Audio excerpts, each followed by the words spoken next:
இந்த ஆவாரம்பூ ஆவாரம்பூ அப்படின்னு சொன்னால் நிறைய பூஜைக்கு கேரளாவில் பயன்படுத்துவாங்க. இந்த ஆவாரம்பூவோட மகிமை இங்கே யாருக்கும் தெரியறதே இல்லை. நம்ம பங்களா ஓரம், ரோட்டோரம், கார் மேலெல்லாம் விழுந்து கிடக்கும் அந்த ஆவாரம்பூ. அந்த ஆவாரம்பூ சர்க்கரை நோய் கட்டுப்படுத்தக்கூடிய நல்ல ஒரு பூ. அந்த ஆவாரம்பூ எங்கே கிடைக்குன்னு கேட்டிங்கன்னா, இந்த முடக்கத்தான் கீரை, பிரண்டை இந்த மாதிரி விற்கிற ஆளுங்க அதையும் வச்சுருப்பாங்க. நிறைய பார்த்திங்கன்னா இது எங்கே கிடைக்குன்னா பிராமின்ஸ் ஏரியாவில் கண்டிப்பாக கிடைக்கும். பிராமின்ஸ் ஏரியாவில் கிடைக்கும். இல்லைன்னா மரமே இருக்குது ஆவாரம்பூ. அதாவது இந்த விநாயகர் சதுர்த்தி அப்படிலாம் வருது இல்லையா, கொத்து கொத்தாக கொண்டு வந்து வச்சுருவாங்க. அவங்ககிட்ட சொன்னால் கூட கொண்டு வந்து கொடுத்துருவாங்க. அப்படி இருக்கும்போது நீங்கள் எதையும் பயப்படாமல் சாப்பிடக்கூடியது அந்த பொருள். அந்த ஆவாரம்பூவை கொண்டு வந்து சுத்தம் செய்து நல்லா கழுவிட்டு, பூச்சி ஈச்சி இல்லாமல், மண் இன்னும் இல்லாமல் கழுவிட்டு கொஞ்சம் உலர வச்சுருங்க. அது டெய்லி கிடைக்கக்கூடிய பொருள் தான். ஒரு 5 பூ கேட்டாலாம் தரமாட்டாங்க. ஒரு 10 ரூபாய்க்கு கொடுப்பாங்கன்னா அவ்வளோ வாங்கி தருவோம்.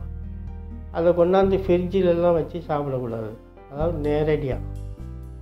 நேரடியாக காயறதுக்கு முன்னாடி அந்த ஆவாரம்பூவை தினசரி காலையில் நீங்கள் சாப்பிட்ட பிற்பாடோ சாப்பாட்டுக்கு முன்னாடியோ எந்த வேலையில் வேணாலும் சாப்பிட்டுக்கணும். இதில் வயசோ அதாவது வித்தியாசம்லாம் ஒன்றும் கிடையாது. எப்போ வேணாலும் யார் வேணாலும் சாப்பிட்டுக்கலாம்.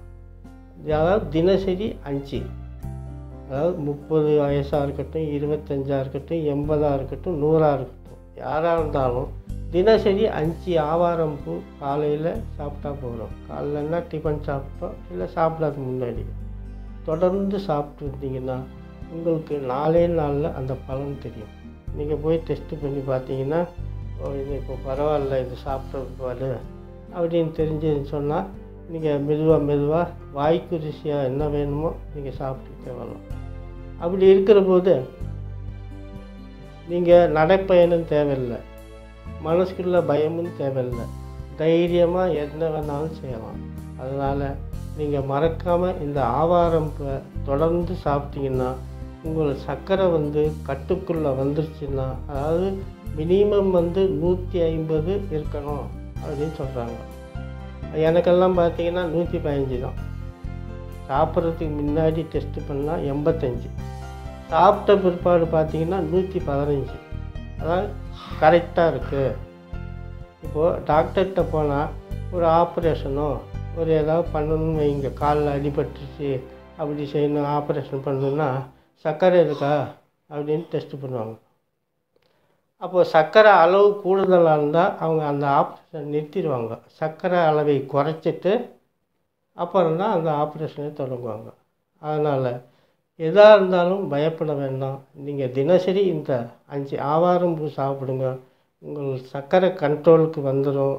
நீங்கள் தைரியமாக எல்லாத்தையும் சாப்பிட்லாம், ஆரோக்கியத்தோடு இருக்கலாம்னு சொல்லி இந்த வீடியோ உங்களுக்கு பிடிச்சிருந்தா அடுத்தவங்களோட பகிர்ந்துக்கிட்டு வீடியோவுக்கு கீழே இருக்கிற சிகப்பு பட்டனை அமுக்குங்க. நன்றி, வணக்கம்.